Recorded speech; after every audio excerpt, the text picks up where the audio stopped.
살든지 죽든지 그리스도가 내 몸에서 존귀케 되기를. 제 아들 폴이 오늘 이런 말을 했습니다.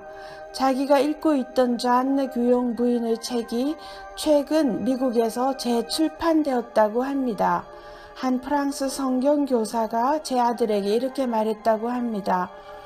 오늘날 신자들 가운데 극히 소수만이 규용 부인같이 하나님과 살아있는 관계를 갖고 산다는 것이 지금 우리의 힘겨운 현실입니다.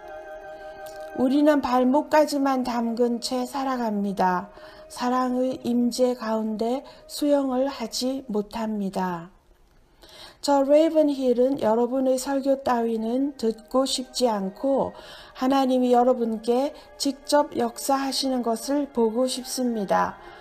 바울도 뛰어난 설교자였지만 신학자에 더 가깝고 화술로 보면 아볼로가 더 뛰어난 설교자로서 그는 초대교회의 웅변가였습니다. 그러나 바울은 설교에 있어서 내 말이나 지식이 중요한 게 아니라 성령의 나타남과 능력이라고 했습니다. 요즘 우리는 은사에 파묻혀 버렸습니다. 그리스도를 높이는 것이 아니라 은사를 높입니다. 예언과 그 해석을 높입니다. 주님보다 은사와 예언과 그 해석을 더 높이고 있습니다. 부룩이라는 사람은 이렇게 말합니다. 내 목적은 하나님 그분 자신입니다. 평강이나 기쁨이나 축복이 아닙니다. 저 레이븐힐은 교회에 초청받아 가거나 집회 강사로 가면 꼭 이 질문을 합니다. 지난주에 수백 명의 목회자가 모인 집회에서도 제가 물어봤습니다. 이 집회에 참석하신 여러분은 오늘 이곳에 정말 하나님을 만나러 오셨습니까? 99%의 미국인, 영국인들은 교회에 하나님을 만나기 위해서가 아니라 하나님에 관한 설교를 들으려고 갑니다. 그들은 하나님의 내려오심, 임재하심을 기대하지도 않습니다. 하나님은 사랑하는 자녀에게 복 주시려고 임하시기도 하시며 반대로 징계하시려고 임하시기도 하시는데 문제는 대부분의 신자들이 그분의 임재를 환영하지 않는다는 것입니다. 괜히 자기들이 잘 살고 있는데 귀찮고 불편하다는 뜻이지요. 그들은 설교 말씀이 자신들 안에 있는 타락과 부패를 드러내 보여주는 거울이 되어주기를 원하지 않습니다. 괜히 말씀의 은혜를 받아서 강대상 앞에 나와서 엎드려 화로다 나여 망하게 되었도다 라고 부르짖을까봐 그들은 염려합니다. 그러나 우리는 그렇게 부르짖어야 합니다. 대신에 그들이 교회에 나와서 고작 드리는 기도란 주님, 저는 약하니 저를 도와주세요. 헌금을 잘 내도록 제 직장, 사업을 도와주세요. 이런 연약해 빠진 기도를 합니다.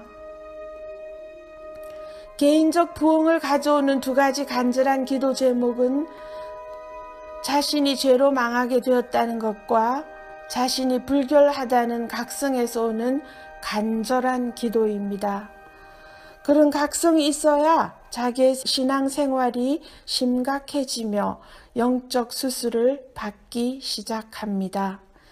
이런 자신에 대한 절망적인 간절한 기도가 이 절망적인 시대에서는 꼭 필요합니다. 화로다 나여 망하게 되었도다. 누가 이 사망에서 나를 건져내랴 하는 기도 말입니다. 빌립보서를 봅니다. 사도 바울의 기도 제목은 다음과 같습니다. 그리스도가 내 몸에서 존귀케 되도록 기도해 주시오. 그는 주여 제가 더 매력적인 목회자가 되게 해주세요 라고 기도하지 않았습니다. 또는 주님, 제가 더 심오한 사역을 하고 더 많은 기적을 나타내게 하소서, 또는 자기가 스타 설교자가 되게 해달라고 기도로 요청하지 않았습니다. 저도 한때는 스타 강사가 되려고 했던 적이 잠시 있었습니다. 설교자들 간에도 경쟁심이 있는데 저는 잠시 어리석게도 그런 덫에 걸렸었습니다. 그러나 곧바로 거기에서 자유하게 되었습니다. 그 후로부터 제게 대한 사람들의 평가 따위는 무시하게 되었습니다. 그리스도가 내 몸에서 존귀케 되게 하라. 바울은 여기서 자신의 의견을 말하는 게 아니라 자신의 삶의 원칙을 말하고 있습니다. 살든지 죽든지 내 몸에서 그리스도가 존귀하게 되게 하려 하나니 이는 내게 사는 것이 그리스도니 죽는 것도 유익함이라. 그리스도 안에서 죽으면 유익하지만 죽지 않으면 지옥과 같습니다. 우리 안에 육적인 죄성은 모두 살아서 활동할 것입니다. 저는 살다가 어느 날 한순간에 지상에서 하늘로 이동되어 천국에 가도 그때 전혀 당황하지 않는 그런 삶을 살고 싶습니다. 그러려면 나는 늘 주님을 찬양하며 살아야 하고 나는 매일 순결한 마음을 갖고 있어야 합니다. 나는 내 삶을 더럽히는 모든 악한 영향력을 다 거부해야 합니다. 어쨌든 우리는 이 지상을 떠나야 하는 존재이며 죽는 순간을 미리 통지받는 게 아니니 매일 깨어서 준비해야 하지 않겠습니까? 사람들이 저는 오늘 주님이 오시기를 기대합니다 라는 말을 하면 저는 그들에게 거짓말하지 말라고 합니다. 정말 주님이 오늘 당장 오신다고 믿으면 그는 많은 사람에게 전화해서 화해하고 자기 삶의 여러 가지 잘못된 것들을 바로 잡을 것입니다. 하나님께 자기를 고쳐달라고 기도하면서 자신은 아무것도 하지 않는 사람들이 있습니다. 성경은 하나님의 사랑 가운데 머물라고 합니다. 히브리서와 서신서들을 읽어보십시오. 우리가 지켜야 하는 명령들이 아주 많습니다. 구원받은 성도의 반응으로서 우리가 해야 될 자기 몫도 있다는 것입니다. 주님이 모든 희생을 다 치르셨습니다. 맞습니다. 내 행위가 주님의 구원 사역에 뭔가 부족한 게 있어서 보태드리는 게 아닙니다. 그러나 구원받은 성도, 은혜 받은 성도는 반드시 그 구원의 은혜에 반응을 나타내게 되어 있습니다. 보혈로 우리를 구속하신 것은 그 죄의 대가를 다 치른 진리이지만 옛사람을 벗어버리고 새 사람을 입는 것은 우리가 해야 하는 일입니다. 구원받은 사람으로서 반응을 뜻하는 것입니다. 모든 쾌락과 교만을 포함한 세상을 내가 버려야 합니다. 기도만 하고 기도로 다 맡긴다고 말하면서 자기는 슬그머니 빠져버리면 안 됩니다. 자기도 주님의 십자가 은혜에 반응해서 순종해서 나아가야 합니다. 바울을 보십시오. 본문 빌립보서 1장 20절과 21절에서 바울의 자기 삶의 목적이라고 저는 생각합니다. 바울은 자신이 빚진 자라고 했습니다. 여러분, 바울처럼 땀 흘리고 노력하고 일하고 싶습니까? 아무것도 바울의 마음을 흔들리게 할 수 없었습니다. 본문에서 바울은 자아의 죽음에 대해서 말하고 있지만 로마서 1장 14절은 그의 열정에 대해 말하고 있습니다. 전에도 말했지만 설교는 전문가적 유창함이 아니라 열정이고 성령에 붙잡히는 일입니다. 저는 열정적인 설교자 바울을 사랑합니다. 그가 얼마나 열정적이었는지 그는 설교하면서 울었습니다. 울지 않는 설교자는 파면시켜야 합니다. 제가 발송하는 편지마다 동봉하는 작은 쪽지에 이런 글이 적혀 있습니다. 당신의 목회자가 당신들을 위해 울지 않는다면 그 목회자를 위해 울며 기도할 기도회를 조직하십시오. 예수님도 우셨고 바울도 설교하면서 울었습니다. 경험도 없는 사람이 한 번 은혜를 받았다고 자기 세상 직업을 그만두고 당장 설교하겠다고 나서는 사람들의 소식을 들으면 저는 걱정이 됩니다. 저 레이븐 힐은 신자가 구원받고 10년이 지난 후에야 설교단에 설 수 있다고 생각합니다. 그런데 젊은이들 가운데 자기가 지금 나가서 설교를 해야겠다는 편지를 보낸 청년들이 있습니다. 저는 그들에게 이렇게 답장을 보내줍니다.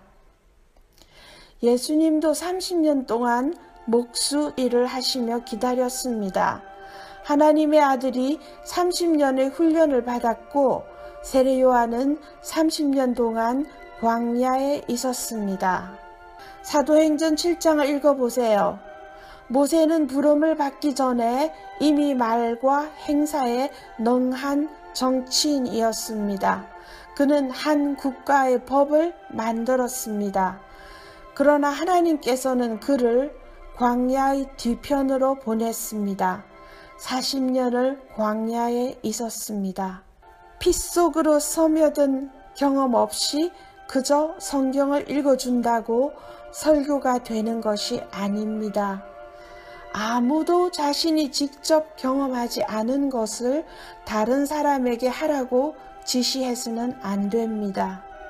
바울은 감옥에 갇혔고 연약해졌고 지친 경험을 통과한 것을 볼 수 있습니다. 그러나 그 모든 고난들이 그를 무너뜨리지 못했습니다. 모든 것의 목적은 그리스도가 존귀케 되는 것이고 그는 빚진 자의 열정을 갖고 있었습니다. 다시 말하지만 설교는 열정에 의해 마치 신들린 것처럼 붙잡히는 것입니다. 열정이 없으면 열정이 생길 때까지는 설교하지 마십시오. 지금 제 안에 불이 없는데 여러분 안에 어떻게 불이 지펴지겠습니까?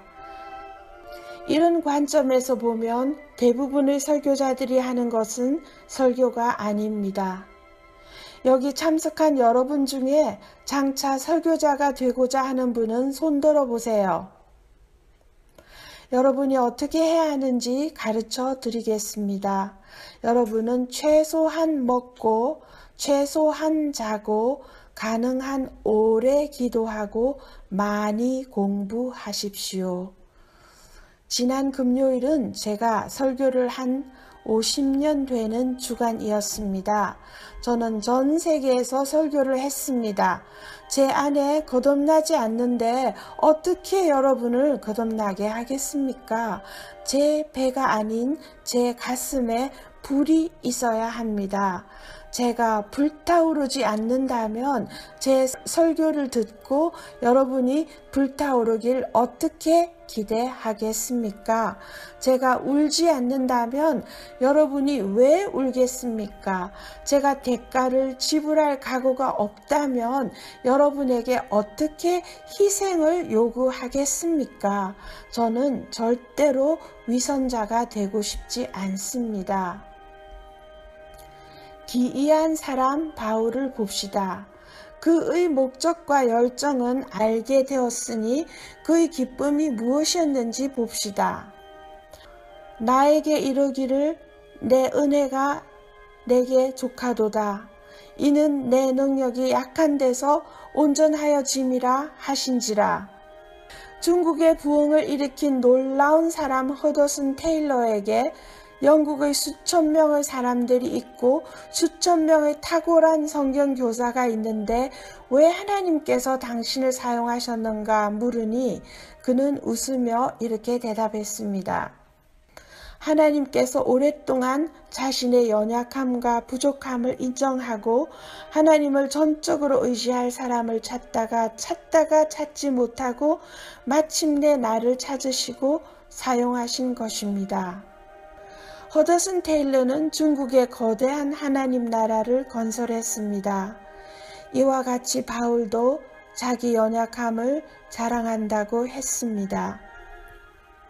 하나님은 저를 몇 번이나 치유해서 살리셨습니다. 저는 사망의 골짜기를 몇 번이나 지났습니다.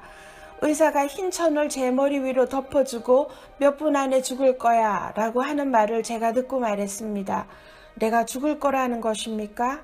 듣고 있었네요. 내 말을 하는데 듣는 게 당연하죠. 그런데 나는 안 죽습니다. 저는 불타는 호텔에서 추락했는데 땅에 몸이 부딪히기 전에 허공에서 주님이 말했습니다.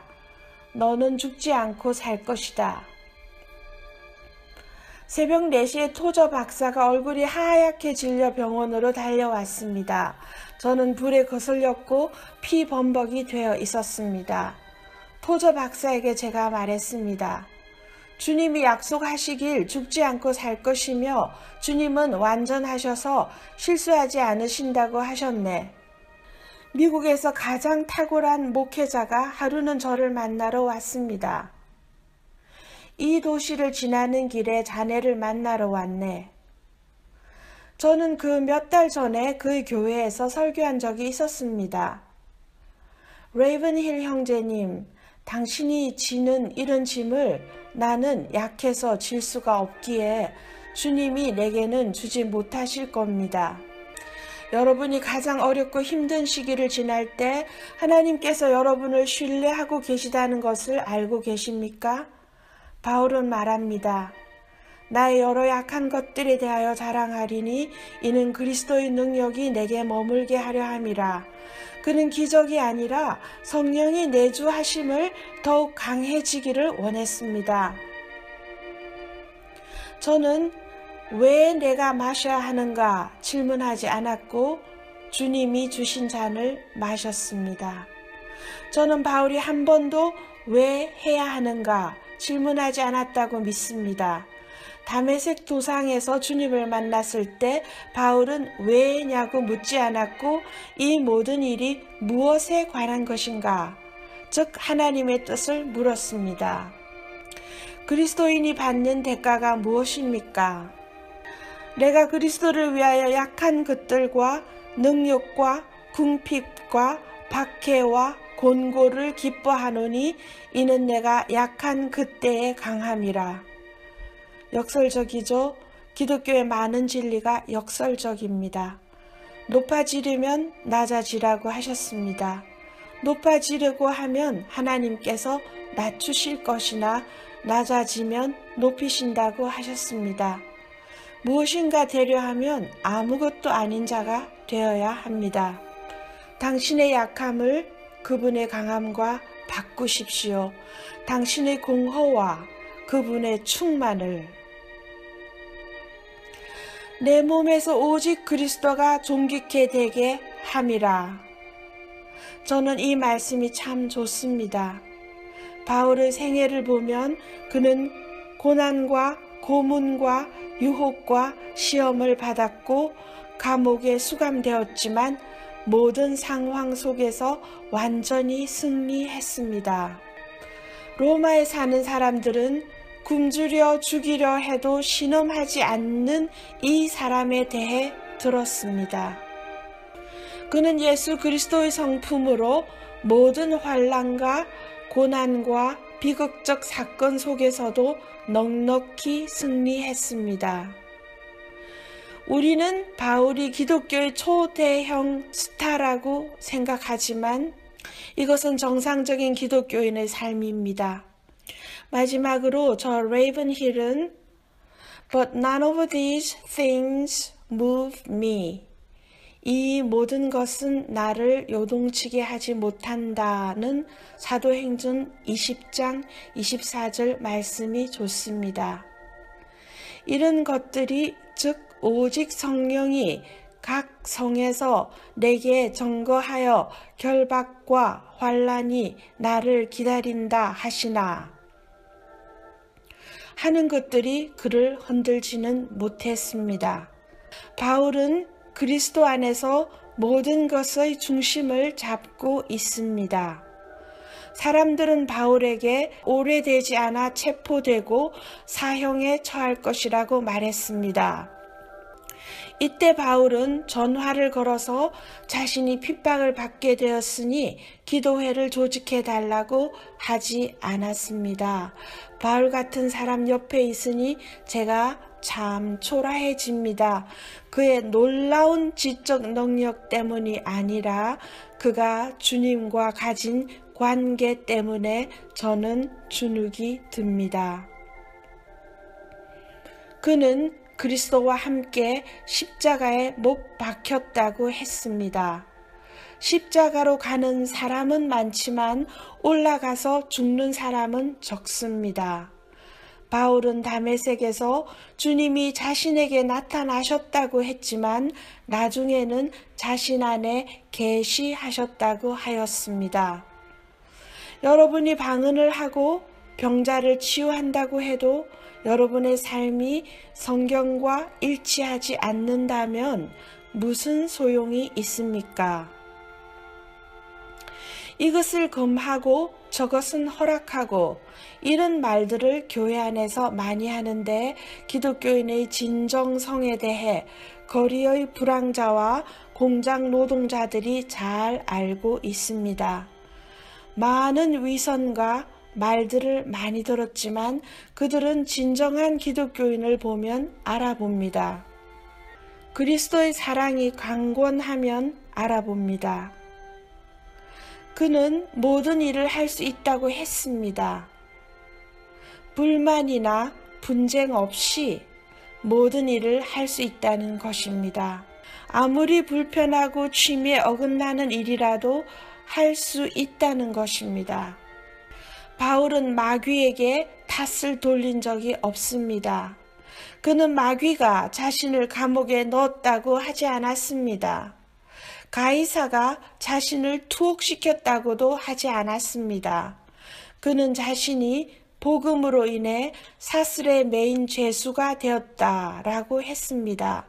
로마서 8장 28절의 말씀, 모든 것이 합력하여 선을 이룬다는 구절은 아름다운 시의 구절이 아닙니다.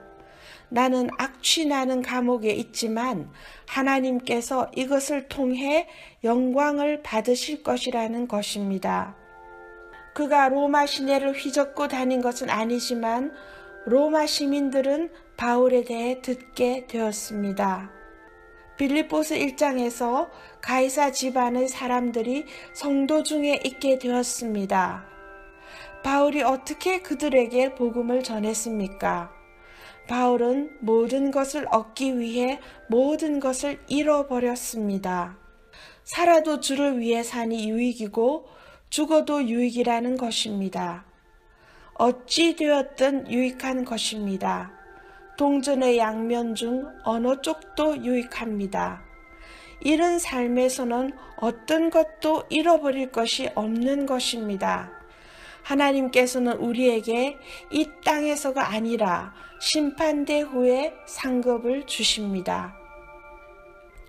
목회자 여러분, 예수 그리스도의 심판대에서 사도 바울 옆에 즐거운 마음으로 설 수 있겠습니까? 저는 그의 설교 열정에 대해 말했는데 그의 기도에 대해서 말하겠습니다. 어떤 목회자가 주일날 50명에게 설교하든 5,000명에게 설교하든 저는 관심이 없습니다. 그 숫자가 아니라 어떤 목회자도 딱 자신의 기도 생활만큼만 탁월할 수 있습니다. 아멘.